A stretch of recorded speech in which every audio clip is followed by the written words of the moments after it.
y si pudiéramos replicar el funcionamiento de un cerebro en un ordenador, pero no en un superordenador que ocupa una habitación entera, sino en el mismo chip que procesa los gráficos de nuestros videojuegos. Bienvenidos a un análisis a fondo de cómo la potencia de las GPUs está desvelando los secretos de las redes neuronales. Hoy vamos a desgranar un estudio sobre GNN, una plataforma que utiliza unidades de procesamiento gráfico, las GPUs, para simular redes neuronales con spikes, o sea, con impulsos, que al final imitan el comportamiento de nuestro cerebro. El material que tenemos sobre la mesa es un artículo académico de Naresh Balaji, Esin Yabuz y Thomas Nawatni. Se titula Estrategias de escalabilidad y optimización para redes neuronales mejoradas por GPUs. Y nuestra misión aquí es entender dos grandes desafíos. Primero, ¿cómo consigues que estas redes simuladas se comporten de manera estable y aprendan bien a medida que las haces más y más grandes? Y segundo, claro, ¿cómo optimizas todo el proceso para exprimir al máximo la potencia de esas GPUs? Así que, si te parece, empezamos por el principio. ¿Por qué una GPU? El punto de partida del artículo es fascinante. Nos recuerda que la carrera por la velocidad de los procesadores de toda la vida, las CPUs, pues se estancó. Se chocó contra un muro, literalmente. Sí, un muro de física. Ya no se podían hacer más rápido sin que se sobrecalentaran. La solución fue cambiar de paradigma. Pasar de un solo corredor increíblemente rápido a un equipo de muchos corredores a velocidad normal. Es decir, de un núcleo a múltiples núcleos. Exacto. Pero es que el salto a las GPUs es todavía más radical. No es solo un equipo, son miles de corredores. Miles, pero muy especializados. Y aquí es donde hacen la conexión. Justo. El artículo dice que las redes neuronales biológicas son masivamente paralelas, y las GPUs también. Parece una unión perfecta, pero ¿es realmente tan sencillo? A ver, esa es la pregunta del millón. No estamos simplificando en exceso la complejidad del cerebro al meterlo en un hardware que, en fin, se diseñó para videojuegos. Es una simplificación, claro que sí, pero es que es necesaria. Y los resultados que mencionan son impresionantes. GNN ha logrado aceleraciones hasta 100 veces en comparación con los métodos tradicionales. 100 veces es una barbaridad. Es que cambia las reglas del juego. El objetivo no es replicar un cerebro a la perfección, sino aprovechar esa arquitectura paralela para simular sus principios de funcionamiento de una manera mucho más eficiente. Vale, entiendo el pragmatismo. Acelerar tanto la simulación que nos permita hacer preguntas que antes eran imposibles. Exacto. Y eso nos lleva al meollo del asunto. Si construyes una red neuronal más grande, con más conexiones, no puedes simplemente añadir más. No, hay que reajustar la fuerza de cada conexión, lo que el artículo llama conductancia sináptica. La analogía que usan es buenísima. Es como si en una conversación, si mucha gente empieza a hablar a la vez, todos tienen que bajar el volumen para que se pueda entender algo. Claro, hay que mantener constante la corriente de entrada en la neurona receptora para que no se sature. Es lógico. Es lógico, pero aquí es donde el artículo revela un problema que a mí me pareció gravísimo. Los nans, not a number. Sí, esto es tremendo. Explican que un pequeño desajuste, un error de redondeo al operar con números diminutos, puede causar un error de cálculo que se propaga como un virus por toda la red. y te invalida la simulación por completo. A mí esto la verdad me parece que expone una fragilidad tremenda en estos modelos. ¿En qué sentido? ¿Qué tan fiables son si un pequeño error de redondeo puede echarlo todo por tierra? Parece un castillo de naipes. Ya. Pero yo creo que esa fragilidad es precisamente el desafío que intentan resolver. No es un fallo del modelo, es una propiedad inherente de sistemas complejos y dinámicos. Vale, lo entiendo como una característica del sistema, no un bug. Quieren evitar los nans. ¿Quieren algo más? Quieren mantener un nivel de spiking, de actividad neuronal, que sea cuantitativamente correcto para que la red pueda aprender. No solo evitar que se rompa, es conseguir que piense correctamente. Vale, encontrar ese punto dulce. Ni mucho ruido ni un silencio sepulcral. Justo. Y ahora viene la segunda parte del reto. ¿Cómo haces todo esto a la máxima velocidad?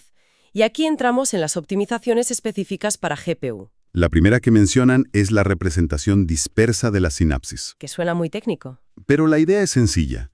En lugar de guardar una matriz gigante con todas las posibles conexiones, que la mayoría no existen, solo guardan las que de verdad existen. Exacto. Dicen que el ahorro de memoria es enorme, que pasan de una complejidad de ON2 a ON plus K. A ver, esto suena inteligente, pero también suena a algo que debería ser obvio. ¿Te parece una solución básica? Un poco, sí.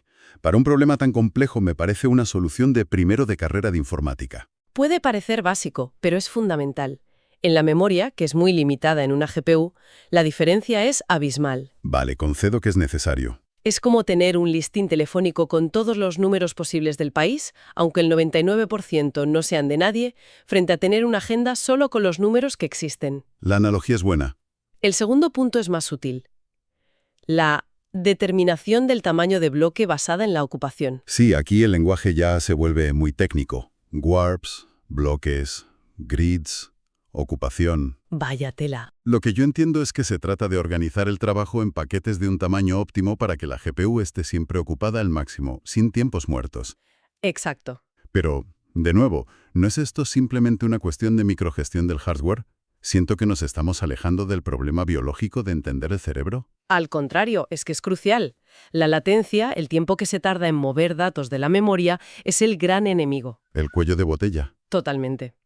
Una buena ocupación significa que mientras un grupo de hilos de procesamiento espera por datos, la GPU ya está trabajando en otro. Ah, vale. Es como un chef experto que nunca se queda parado. Mientras algo está en el horno, ya está preparando el siguiente plato. Sin esta eficiencia, la ventaja de velocidad de la GPU se perdería por completo. De acuerdo, me convence.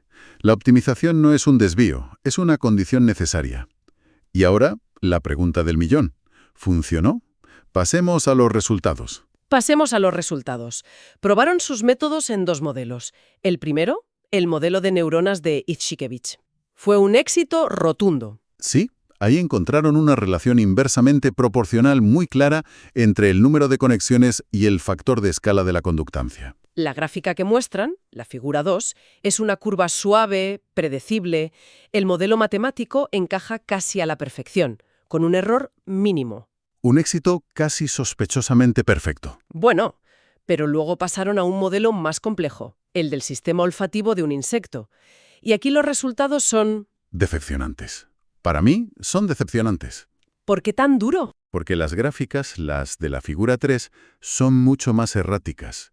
El ajuste del modelo matemático es visiblemente peor y admiten un error medio de hasta el 71,4% en una de las conexiones. 71%. Es un dato muy alto, sí. Para mí esto lo demuestra. Su método solo funciona para modelos simplificados y falla en cuanto se enfrenta a algo un poco más realista. Yo no lo veo como un fallo. Lo veo como un hallazgo muy honesto y, de hecho, muy revelador. ¿En qué sentido? El propio artículo sugiere las razones. El modelo del insecto es mucho más complejo, tiene más interacciones no lineales y, además, utiliza neuronas de tipo Poisson. Que tienen un componente de aleatoriedad. Exacto. Tienen un componente de azar. Es la diferencia entre predecir la trayectoria de una pelota que lanzas, que sigue una fórmula elegante, y predecir el vuelo de una abeja. Buena analogía. No es que la fórmula sea incorrecta, es que la realidad biológica es inherentemente más ruidosa y caótica. O sea que el fracaso en el modelo complejo es en realidad el resultado más interesante. Para mí, sin duda. En resumen, hemos visto que usar GPUs para simular redes neuronales es una estrategia increíblemente potente. Pero no es tan simple como conectar y listo. Para nada. Requiere, por un lado, un delicado ajuste de las fuerzas de conexión para mantener la estabilidad y el aprendizaje a medida que la red crece. Y por otro, necesita una optimización inteligente de la memoria y el procesamiento para aprovechar al máximo la arquitectura paralela de la GPU. Las conclusiones principales, entonces, son dos. La primera es que el estudio demuestra que para modelos neuronales simplificados se pueden encontrar reglas matemáticas elegantes y predictibles. Sí, pero la segunda, que a mí me parece más importante, es que en cuanto se introduce una mayor complejidad biológica, con sus interacciones no lineales y su aleatoriedad, estas reglas tan nítidas empiezan a difuminarse. El modelo perfecto choca con la realidad caótica. Y esto nos deja con una pregunta final muy interesante. El objetivo último de este campo es entender y quizás replicar cerebros complejos como el nuestro. Ujú. La investigación muestra que nuestros modelos matemáticos funcionan maravillosamente bien en entornos controlados y simplificados, pero flaquean ante la imprevisibilidad del mundo biológico real. Entonces, la pregunta es, ¿el camino hacia la inteligencia artificial avanzada pasa por encontrar fórmulas aún más perfectas y elegantes o por aprender a construir sistemas que no solo toleren, sino que abracen y utilicen el caos y la aleatoriedad inherentes a la propia vida? Gracias por acompañarnos en este análisis. Hasta la próxima.